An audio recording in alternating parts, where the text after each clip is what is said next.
In this video, I'm going to talk about dysfunctional families and when you change. When something about you grows, develops, you have an accomplishment, you buy something that is, say, like a car or a home. Something changes, you're growing, you're developing. Now, in dysfunctional families, some of them, especially more narcissistic families, they do not want you to grow. They do not want you to change. In a healthy relationship, they want you to grow. They want growth and development and you, accomplishments and for you to progress. But in a dysfunctional family, they want to keep you down. They want to keep you, as I mentioned in another video, they will treat you like a child, and they want you to stay at that level. They don't want any progress. And some of the things that they might say to you is such as that you're forgetting your roots. You're acting, it's your behavior. They're going to say that your behavior is wrong, that you're acting like you're too good for everybody, like you're better than them. It could be that, you know, you are not who you think you are. You haven't progressed, and you have progressed, and they want to tell you that you have not. And it could be that you're young and you just moved out of the family home and you earned, you went to college, university, you earned a degree, or you earned a certification. You could be older and you have been away from your family, or removed from them, rather long while. You have not lived with them, and maybe you had a promotion at work. Now, you are not a person who brags, but it comes up. Say a graduation, like I said, from college. And they immediately will say something that is to tell you that it doesn't mean anything. Say you earned a degree, and they say, yeah, but now you have to get a job, a real job, something like that. And yes, that of saying a real job, as if school is a job, is still something. It doesn't make much logical sense. It often doesn't, what they say. But they want to take you down, no matter how they feel. I actually had been told that when I was a student. One of mine said, the worst one, said that I need to quit school and get a real job. This was many years ago. So that's where that came from. Okay, now one of the things that's on my mind about this is when this does happen and continues to happen over years, over a period of time, that they try to keep you down. You might not realize it. They might not even realize that they're doing it. You might not consciously be aware of what's going on.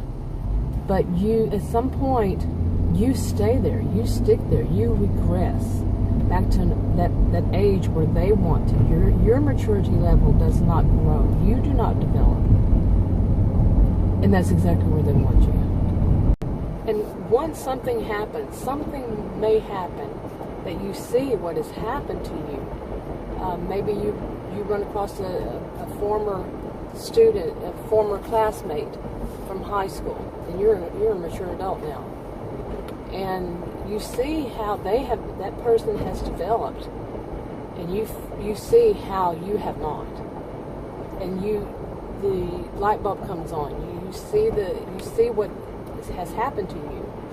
Okay, now this is all my opinion. I'm not a healthcare professional or provider. It's not counseling or advice, but I'm going to state my opinion and read the disclaimer in the description box below this video on YouTube.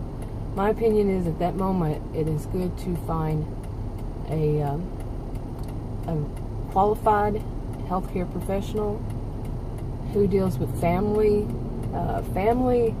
therapy, domestic violence, something along that line. Don't think that every counselor or mental health care professional is going to know everything there is about that.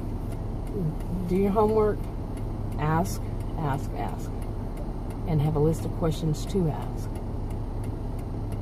And also, personally, I think that hopefully that counselor would help you to go no contact until you can get, at least until you can get yourself healthier, back to a healthy state, You may have never been in a totally healthy state of mind.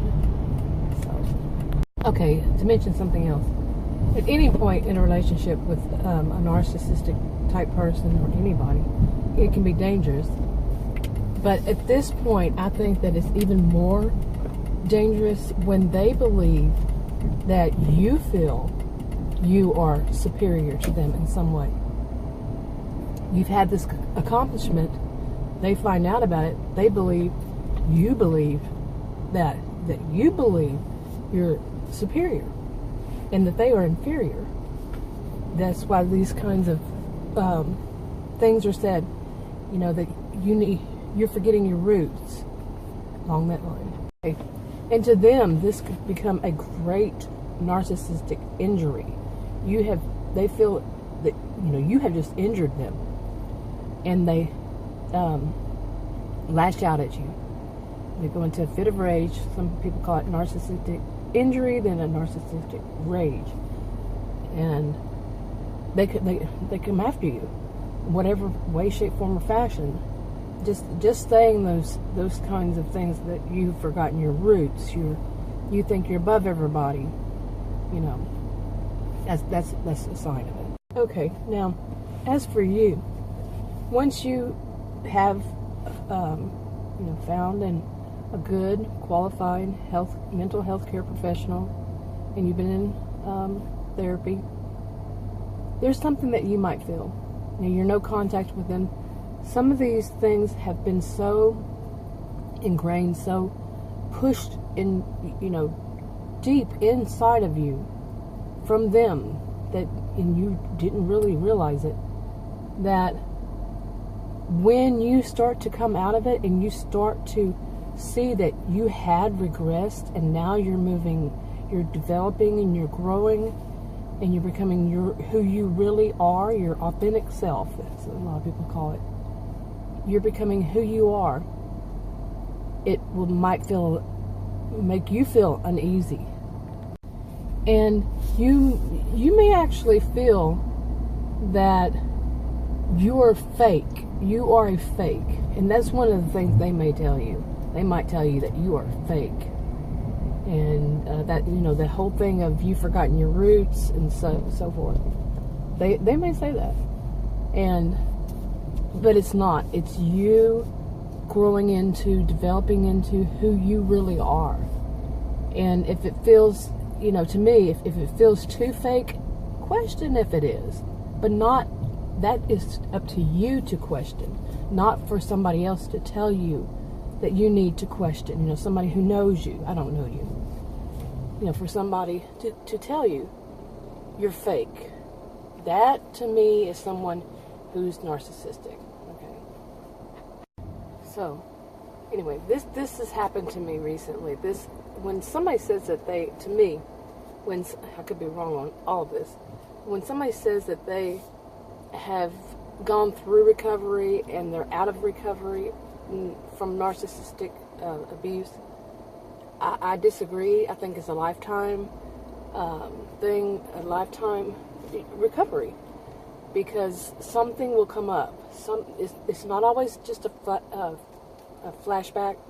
It can be somebody comes into your life or some situation, and you process.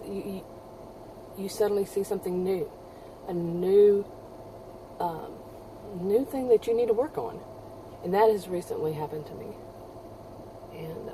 And it involves this. This is what it involved. So, anyway, this is enough for this video for now. If you want to subscribe, click the circle. If you want to watch another video, click one of the rectangles, and you can share on your own social media if you want to, if you can. Enough for this for now. Talk to y'all later. Bye.